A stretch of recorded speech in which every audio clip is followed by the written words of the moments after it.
everyone, and thank you for joining Alma Laser EVLA webinar. We are delighted to have today with us Professor Nitetsky, who is a leading vascular surgeon and expert in vein insufficiency treatment. We will be conducting two treatments today, and we'll have a Q&A session in between. Professor Nitetsky, I'll appreciate if you can elaborate. Hello, good day to you all. Welcome to Alma Laser's webinar. We are at Nara Medical Center, and we are about to start our first case with Alma Laser, endo-laser treatment of venous insufficiency. I'll see you in a few minutes in the operation room. Thank you, and we will start shortly, closer to 9 GMT time. Thank you. Okay, good day.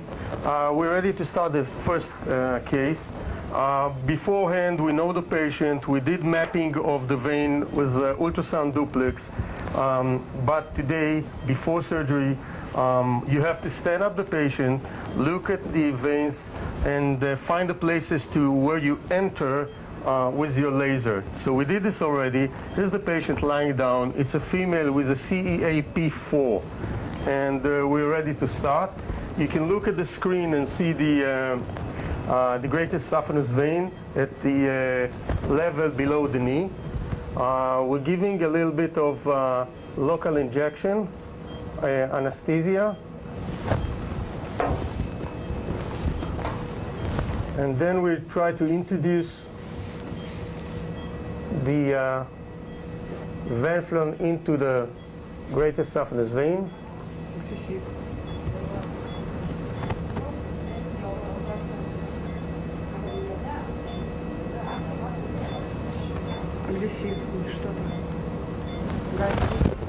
Can I get the laser fiber?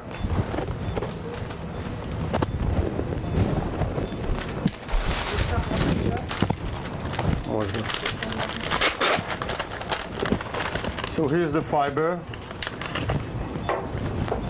It's 400.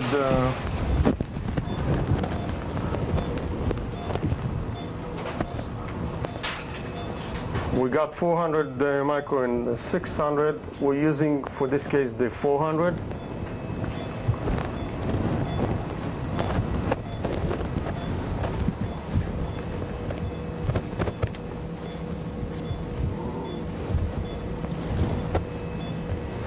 The laser is following the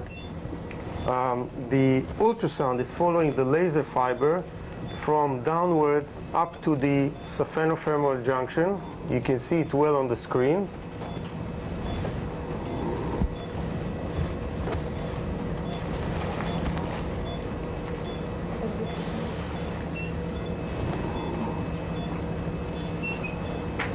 Okay. So you see the saphenofemoral junction at the bottom left side of the screen. We measure about 1 centimeter, and we pull the tip back in order to ablate only the greatest saphenous vein and not the common femoral vein. So here's the tip located at the green sign here on the screen.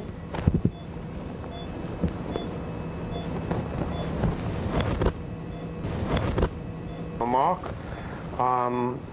Because this patient has a lot of varicosities, tributaries of the vein, we do some foam sclerotherapy before the tumescent anesthesia. Otherwise, if you do it the other way around, it might obscure the place to it. So we need the sclero. 2,8. 2,8?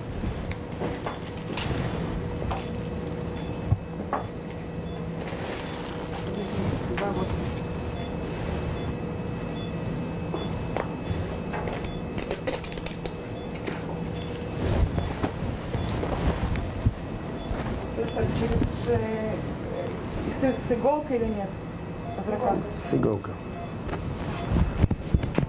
You see the tributaries. These are not the saphenous vein. We have the fiber, the laser fiber in the saphenous vein. These are tributaries, and they are big enough to treat them. And it is up to the surgeon's discretion whether to do it here or to do it in the office. I prefer to do what I can do in the operation room and leave the minimum that I need to add after the first checkup in the office. So we have our foam ready.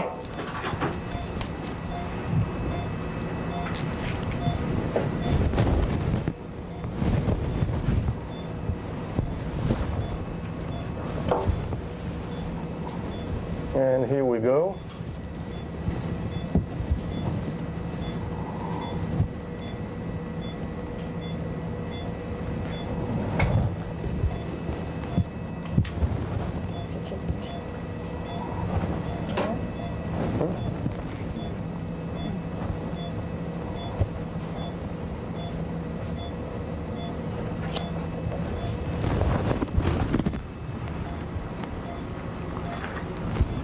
See again a lot of very tortuous tributaries.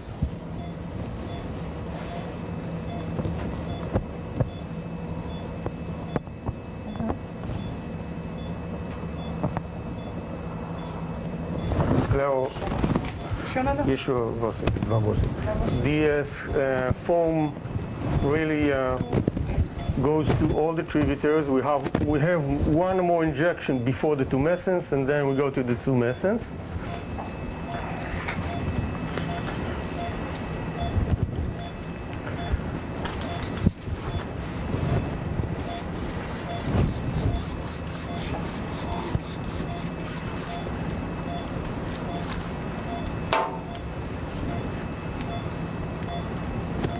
And here we go with the next injection.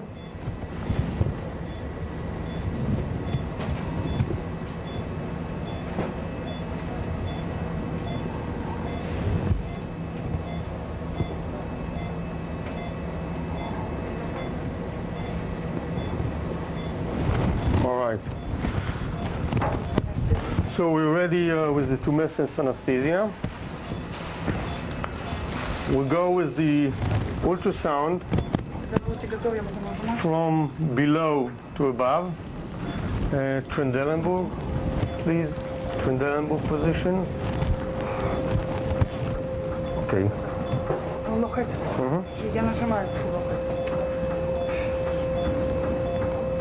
There's sometimes air going in, and we follow the laser fiber, and we do the tumescence anesthesia. There are those patients with some tissues that allow a very nice separation, and there are those who the separation is a little bit obscure around the fiber. You can see well the fiber, and you can see the tumescence that start to spread the tissues and separate the tissues from the saphenous vein with the fiber in it.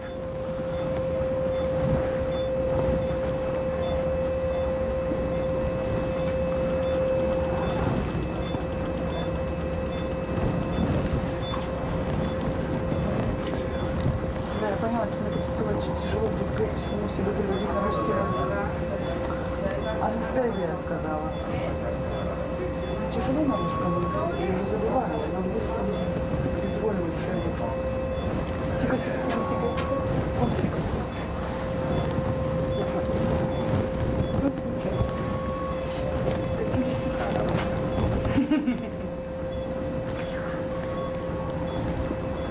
Извини. Горе распишу. See, we follow the laser fiber. We do the tumescence above and below the vein.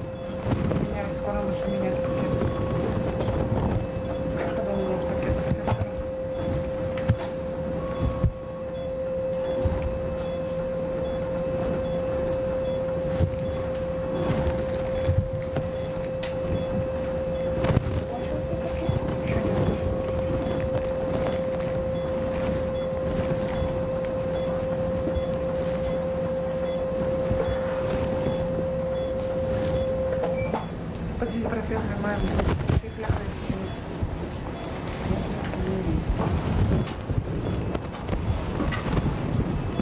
We have to change the bag of the tumescence. We use lidocaine, bicarbonate, and a little bit of adrenaline.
See that it's a little bit obscured at the saphenofemoral junction because of the foam that we injected before. So we're ready to go. The vein was at the caliber of 1.2 centimeters. It's a large vein. Well, of course, while standing, when the patient lie down, it's different. It's a smaller caliber, and of course, it is smaller when you inject the tumescence. So we're ready to start. We'll go with 3 millimeters per second. This is the pullback, which is coupled to the work of the laser fiber. It's a radial fiber. It works very smooth. And the advantage of the coupled pullback mechanism is that it can work faster or slower at larger or smaller size of veins, and if the vein changes caliber through its way, there's an answer to this by more or less lasering at the same spot. And we go with 3 millimeters per second, and we'll go with 14 watts, and we're ready. And 75. We can either use this measurement or not. If you set it after 75 centimeters, it will stop lysing, or you can do it manually. So here's the pedal. We'll press on it, and we'll start lysing. Look at the screen. You see the nice lysing of the great esophagus vein as the laser is pulled back.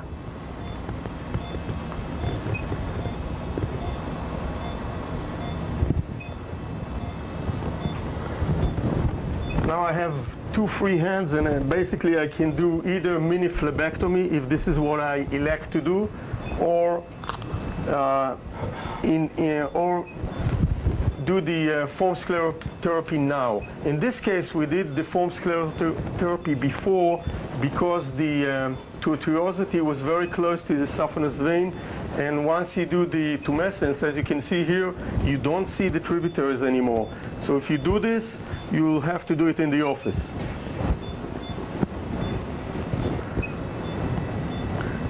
You can look at the fiber as it moves back very, very smoothly. You see the signs every centimeter, and every 10 centimeter you have a different size. You can look at the screen and see the laser is working very, very smooth and nicely along the leg from up downwards to the exit point. We have now 50 centimeters left to pull back. you can either measure it accurately or you can stop it whenever you want by pressing on a pedal. So we'll see. We'll go with the ultrasound and decide. Because actually, for this case, I didn't measure accurately.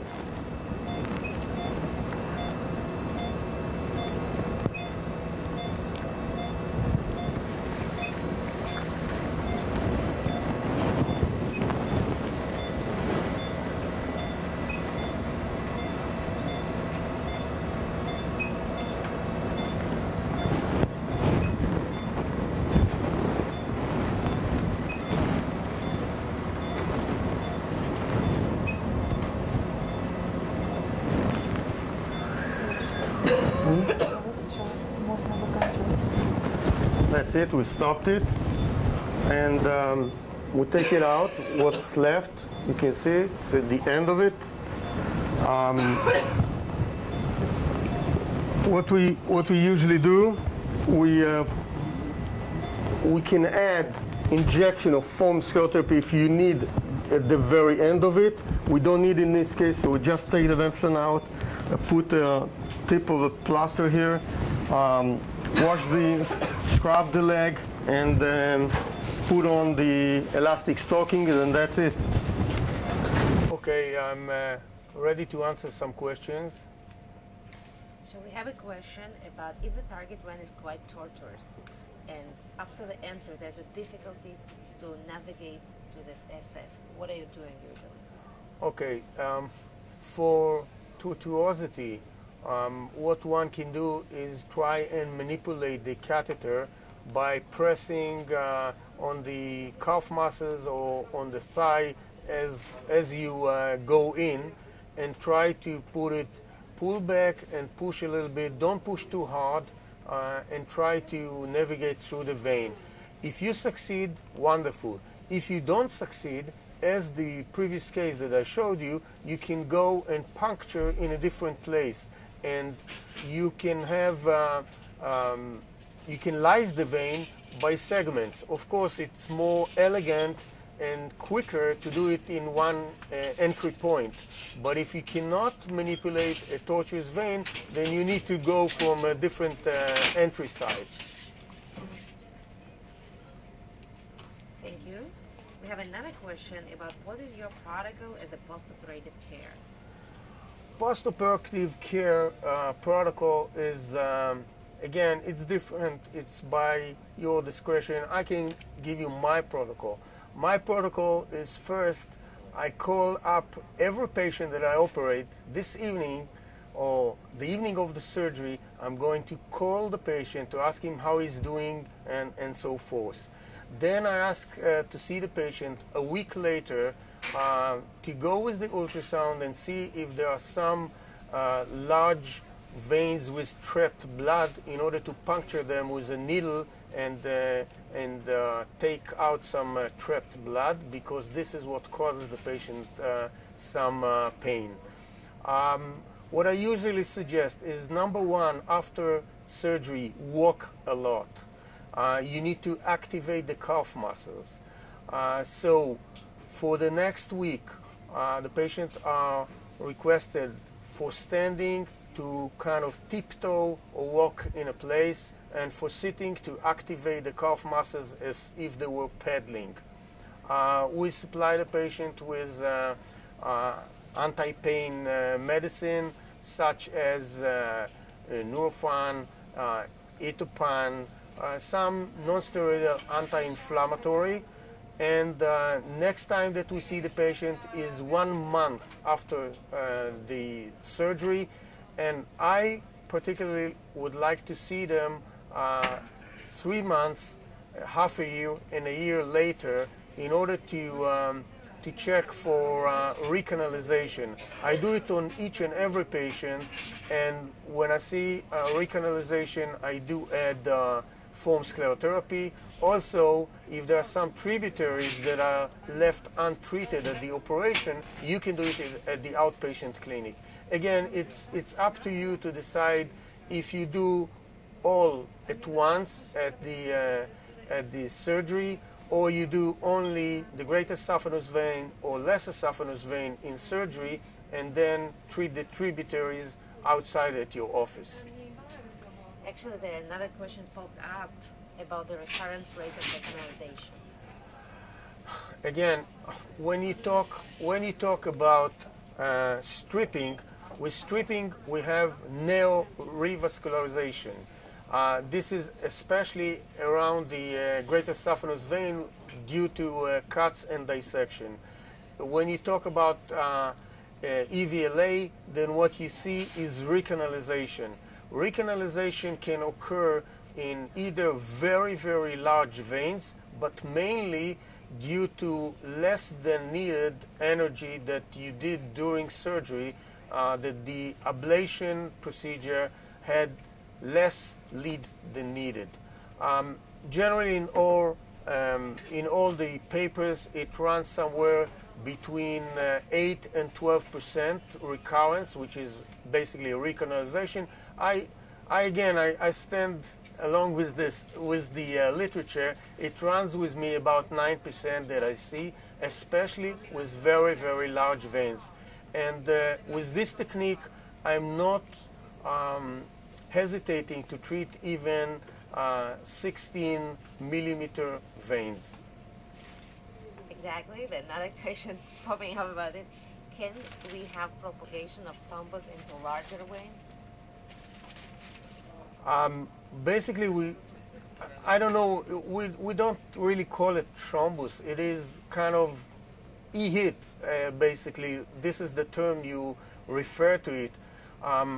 We want to avoid any E-hit, and this is why we start the ablation 1 centimeter from the saphenofemoral junction.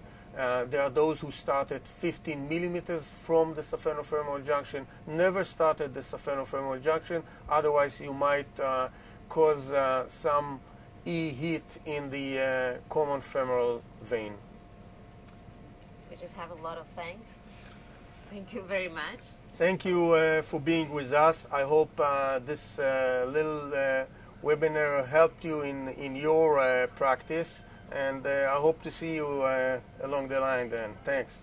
Thank you, Professor Nitetsky. Repeat this, sorry.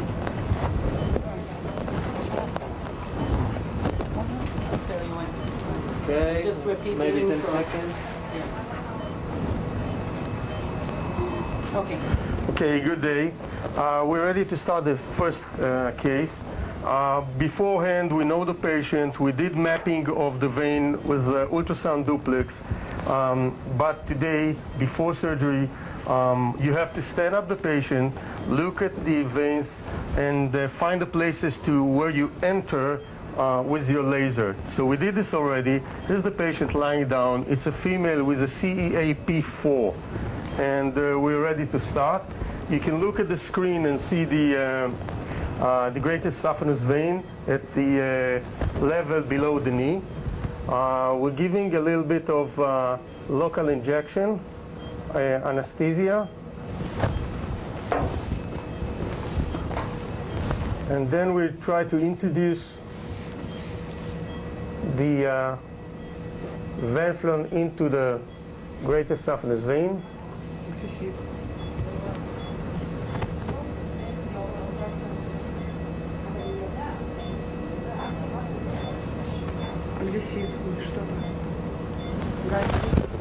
Can I get the laser fiber?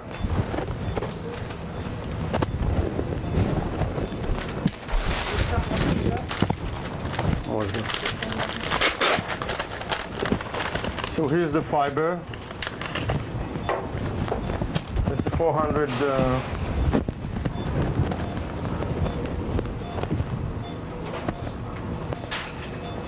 We got 400 micro and 600. We're using, for this case, the 400.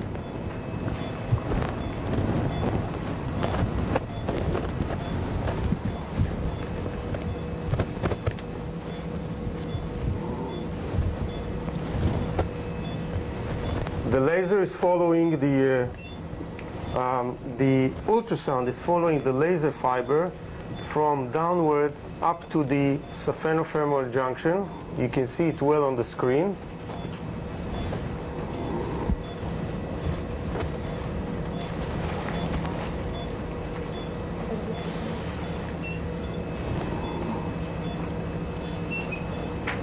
Okay, so you see the saphenofemoral junction at the bottom left side of the screen.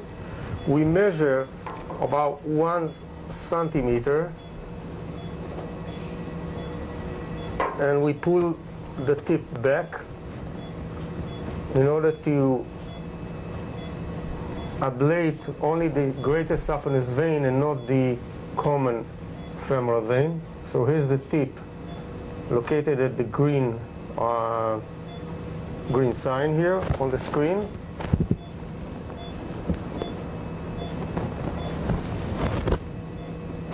So we have our mark. Because this patient has a lot of varicosities, tributaries of the vein, we do some foam sclerotherapy before the tumescent anesthesia. Otherwise, if you do it the other way around, it might obscure the place to it. So we need the sclero. 2,8. 2,8?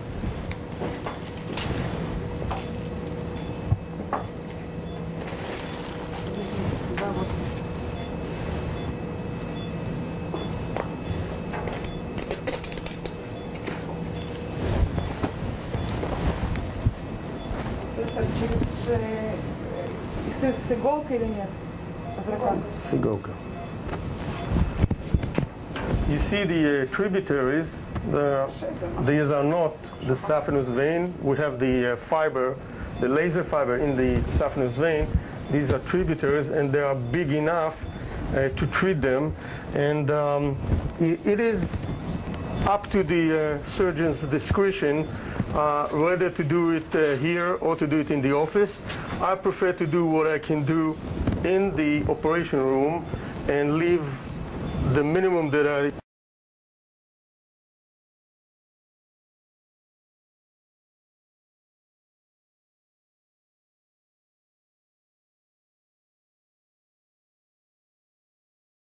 Okay, so in the case that we operate, we decide on the parameters that are going to be used when we examine the patient. We, of course, again, I'll tell you, we examine the patient beforehand at the outpatient clinic. We do the mapping by ultrasound, and then again, when we're ready for surgery, we have to stand the patient up, look again and examine the venous system. Then we set up the point of entry and decide on the parameters. We decide on the parameters according to the caliber of the saphenous vein. The higher the caliber, the higher the energy that we need to convey to the venous wall. And I'm ready to take on some questions if you have. So the energy was used by 14 watt at 3 millimeter per second velocity? That's correct. That's correct. And again, we can choose the speed. There's speed variability in this equipment by Alma lasers that we can choose 1, 2, 3, or 4 centimeters per second, which of course can speed up or delay the surgery. Again, if you increase the speed, of course you have to increase the energy delivered to the venous wall. I have another question: is why is this better than the cool touch? Number one, we're using a diode laser fiber, which is doing the lysing the ablation of the vein very, very homogeneously and spreading the energy throughout the circular layer of the inner wall. Number two, again, we're going to the speed. It is a lot faster. And number three, the special pullback mechanism is coupled with the work of the laser. Unlike a dummy pullback that ignoring the work of the laser, and you're not sure if, number one, the speed is set up correctly. Number two, if the energy that is delivered in different segments of the vein that are more that are smaller or larger, and with a dummy you set up an energy that is incorrect for certain segments of the vein. Here, with the coupled mechanism of the pullback, the energy is delivered accurately with the lasing technique. Right, another question about the opening of the channel. They usually use it above knee, and you used it as in below knee. So could you just clarify? We always, if possible, start below the knee. We avoid starting at the ankle level, but we can start either at mid-calf or just below the knee. Number one, this is the place that I would generally do stripping. This is the place that I would strip the vein to. Number two, it is easier to puncture the saphenous vein at this point because it looks towards you. I mean, it is in the upper part of the leg.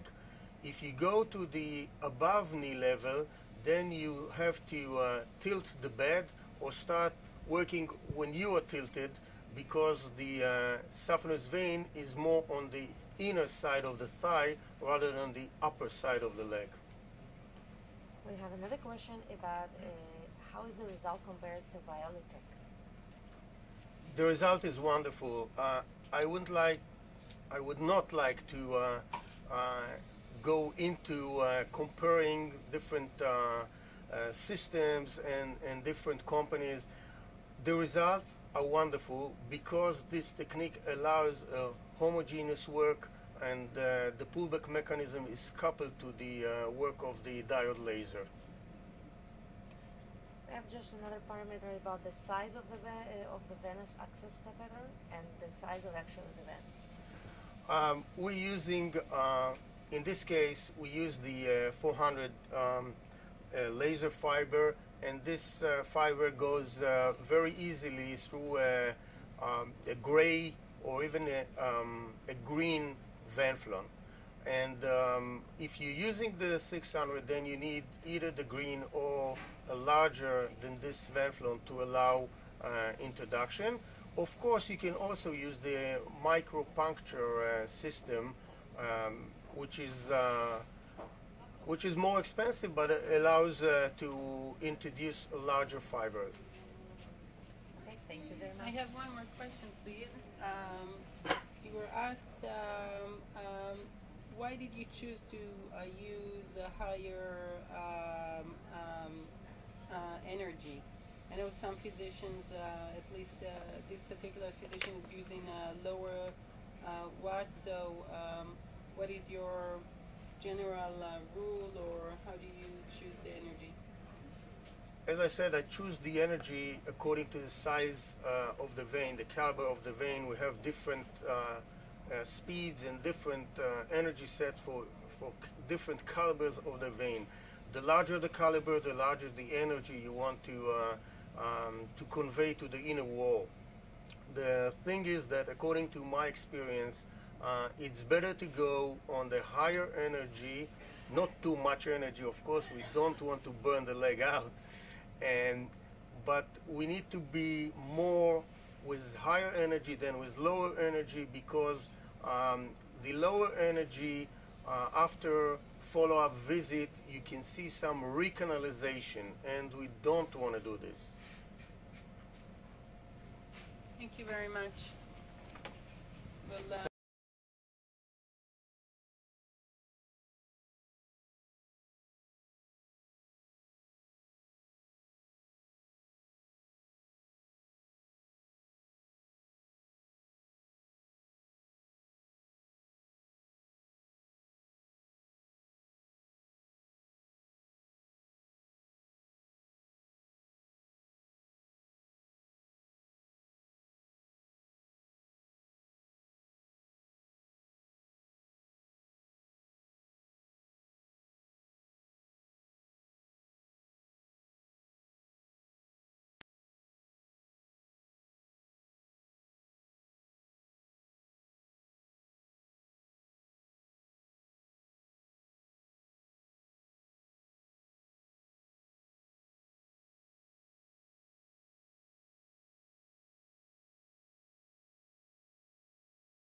need to add after the first checkup in the office. So we have our form ready.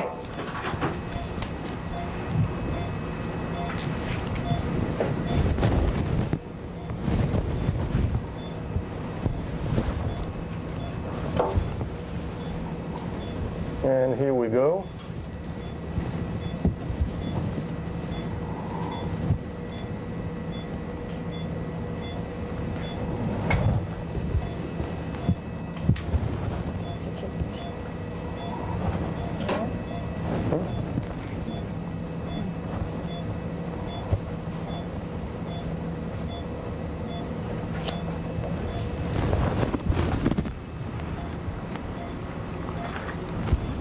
See again a lot of very tortuous tributaries.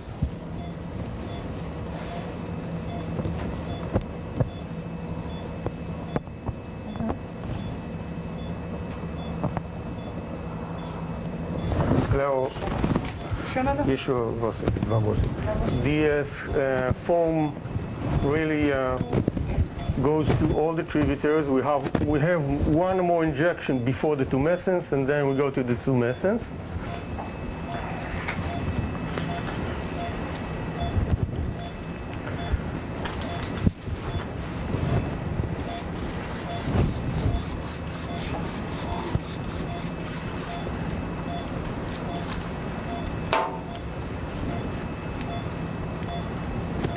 And here we go with the next injection.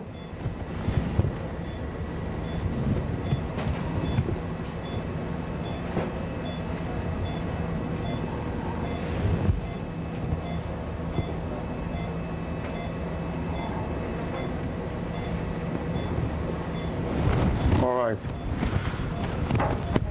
So we're ready with the tumescent anesthesia. We'll go with the ultrasound from below to above.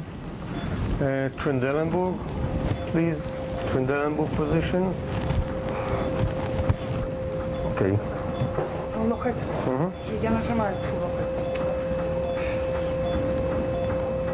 There's sometimes air going in, and we follow the laser fiber, and we do the tumescent anesthesia.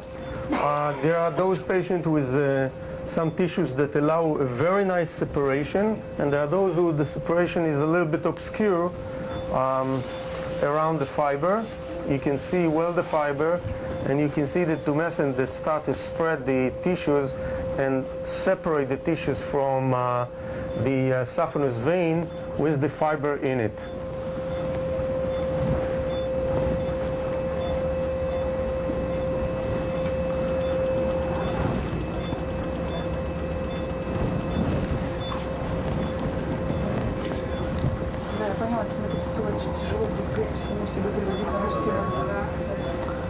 Анестезия сказала. Тяжело немножко анестезия, я не забываю, но быстро безвольно решение. Тихо, тихо, тихо, тихо, тихо. Он тихо.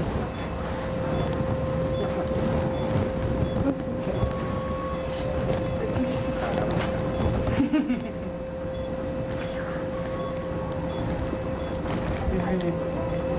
Более распишем.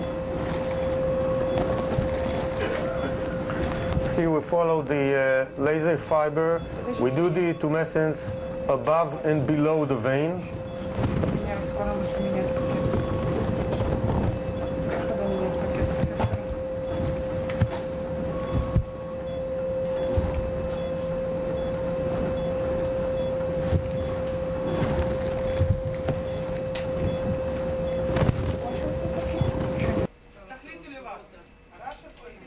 Okay.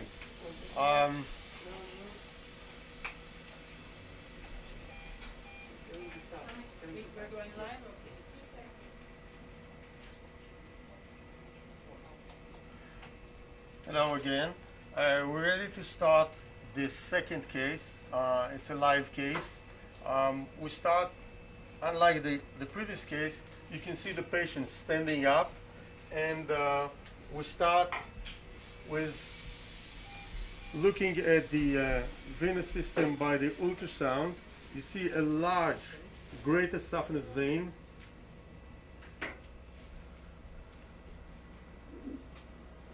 This is, of course, the common femoral vein. This is the great esophagus vein. It is insufficient, of course. Look at the size of it. Can you measure the size?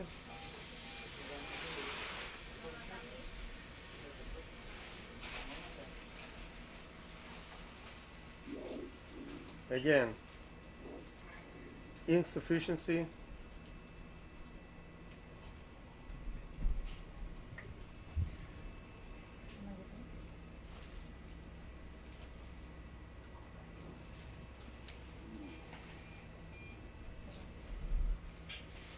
Okay.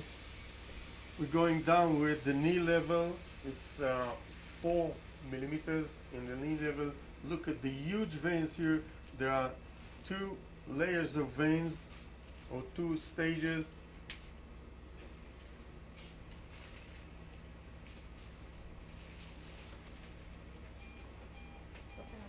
So we decide on the entry again at mid calf at this point, and we try, and we see, you see the perforators, and we try to go from this point up.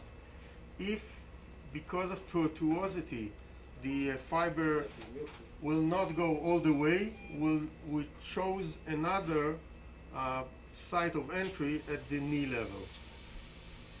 See, it's pretty straight to this point, and here there might be some problem. If we won't be able to pass the laser through it, we'll go at the knee level at a different puncture site.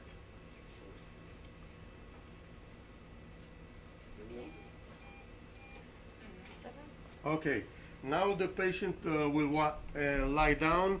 It'll be scrubbed, and I'll go and scrub it as well. And I'll talk to you in a few seconds with the surgery on.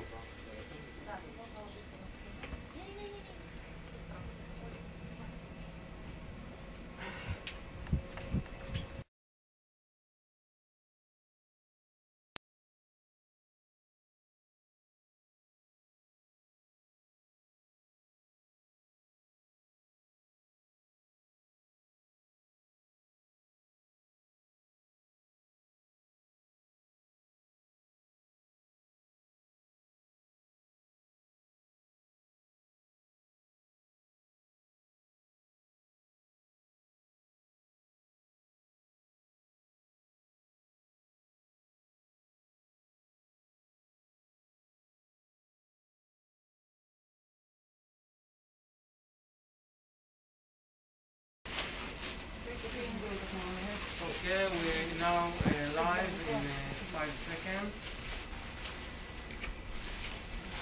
So you can say everything you like.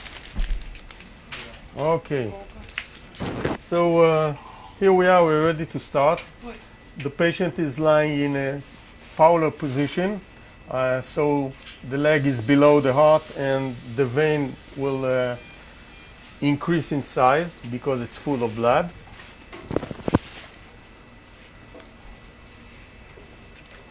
We're ready to start.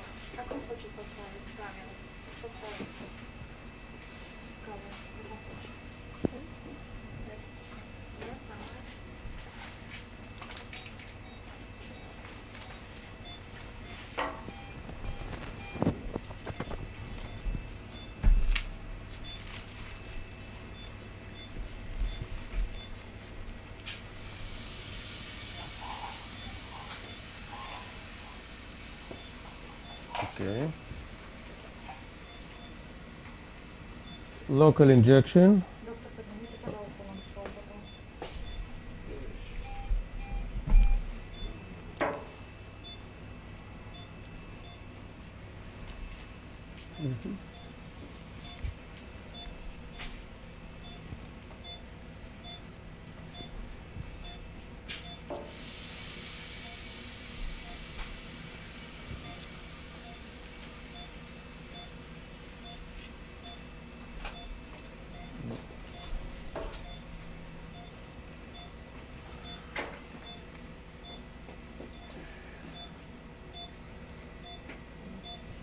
Hmm?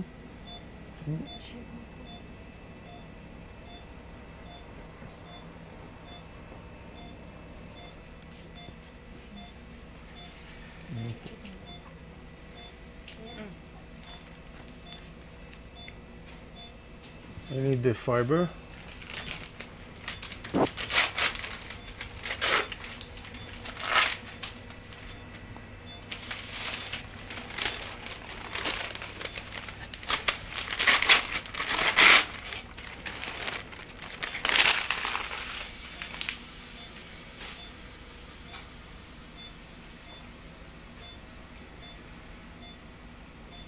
Чтобы не фокусит, ты дай мне. Хорошо получилось?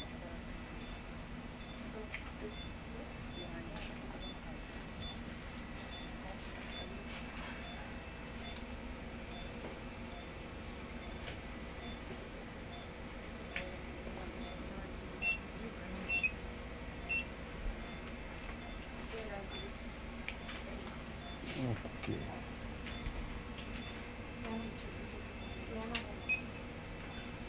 So here we start, we go upwards with the ultrasound following us. And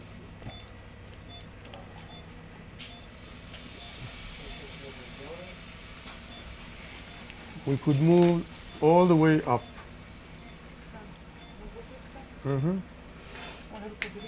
The patient is receiving low molecular weight heparin. I do it regularly for each patient, a 40 milligram low molecular weight heparin to prevent any thrombosis. Now we'll look at the saphenofemoral junction. We pull the laser back. You see the saphenofemoral junction very clear. We'll pull back the tip of the laser up to the green size, which is 1 centimeter from the saphenofemoral junction.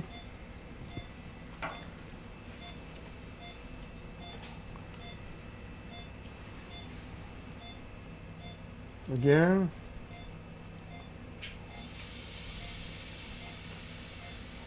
Right. We need a Trendelenburg position now. Trendelenburg.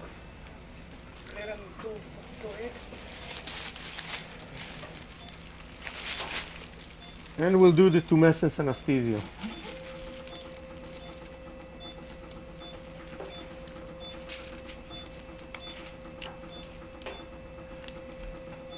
At this part, the vein is superficial, so you have to make sure that you put a lot of Tumescent anesthesia underneath the skin to prevent any injury to the skin.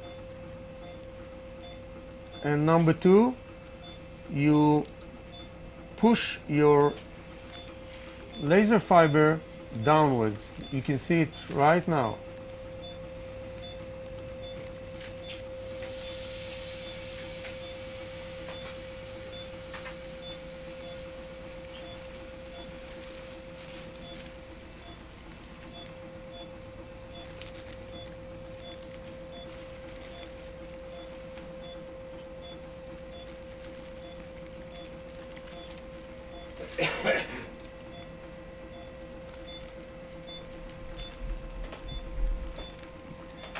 In this case, it's easier to see the division and separation of the tissues from the greatest saphenous vein.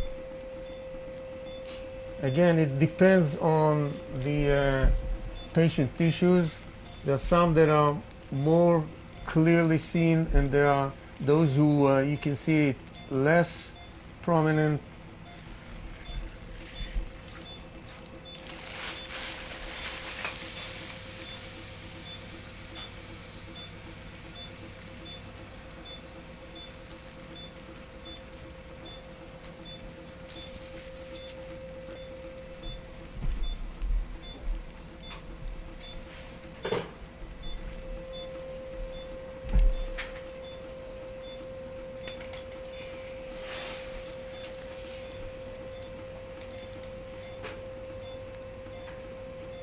We make sure that The tumescence closes the kind of closes the saphenofemoral junction. That's it. Now we're ready.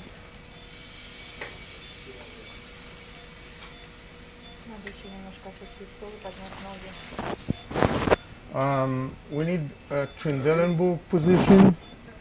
So to make the veins less enlarged and to make sure that the blood will flow outward from the leg, that will cause less trapped blood.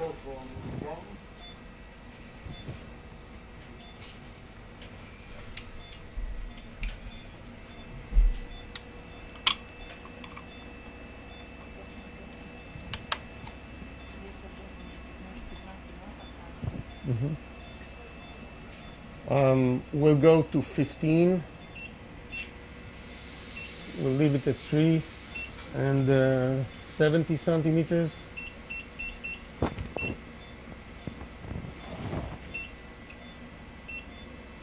Okay, we're ready, and here we go. All right.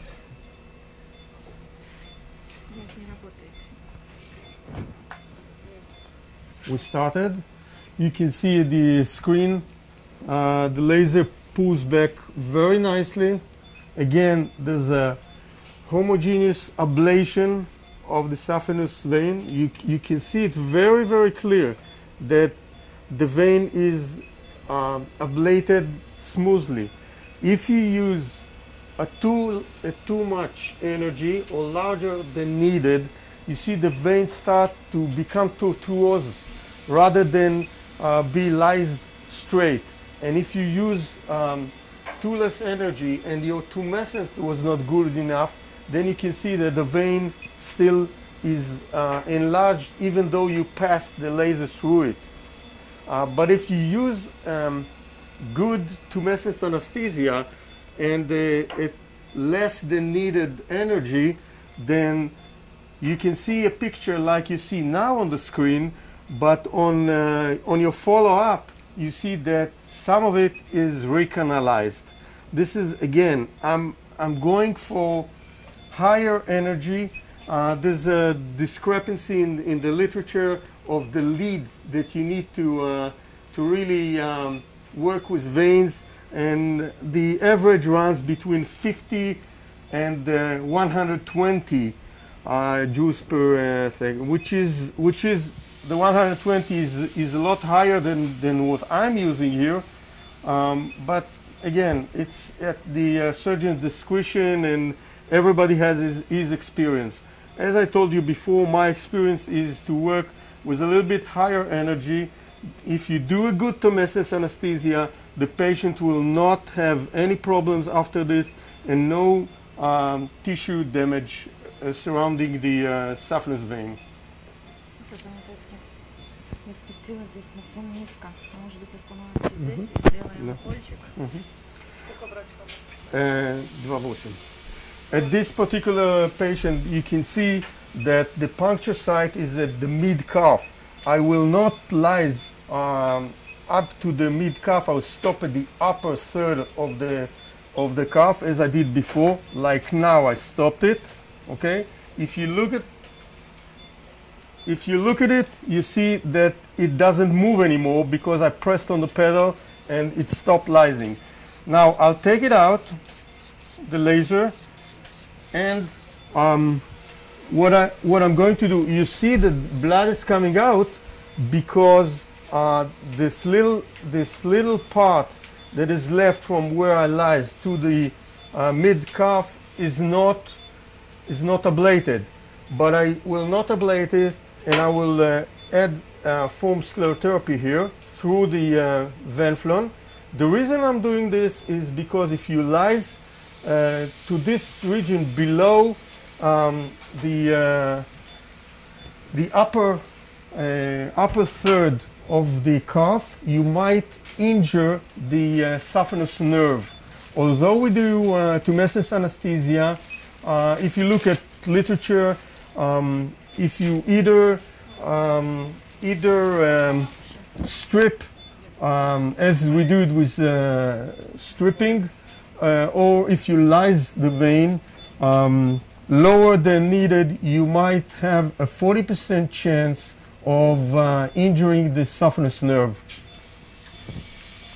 So I do go in. The entry point might be mid-calf or upper third of the calf, but I will never go below the upper third of the calf with my laser.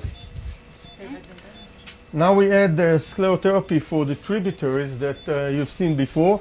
Unlike the previous case, here the tributaries are a little bit far from the saphenous vein. They are underneath the skin, and so even though we did the tumescent anesthesia, you can still see them clearly. When they are close to the saphenous vein, as in the previous patient, you have to do foam sclerotherapy before the tumescent anesthesia. So here we go with the tributaries. Again, it's at the surgeon's discretion whether to do a mini phlebectomy and take them out, or to do sclerotherapy. This particular patient asked not to have any cuts in the legs, so I'm doing what he asked. My preference is to do mini phlebectomy with very large tributaries, because after sclerotherapy the veins look very large and stiff, and especially at the level of the knee, it a little bit hampers and cause problems while bending the knee.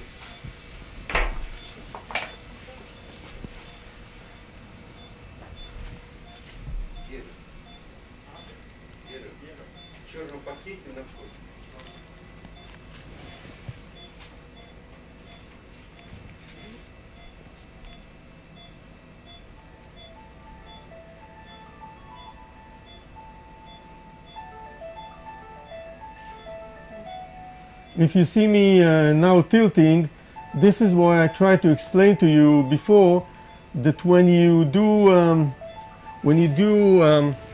go with your laser at the level above the knee, then you have to find the saphenous vein on the side rather than upwards, and it makes it a little bit difficult. Not too much difficult, but then you can have like 10 centimeters more of ablation of the greater saphenous vein.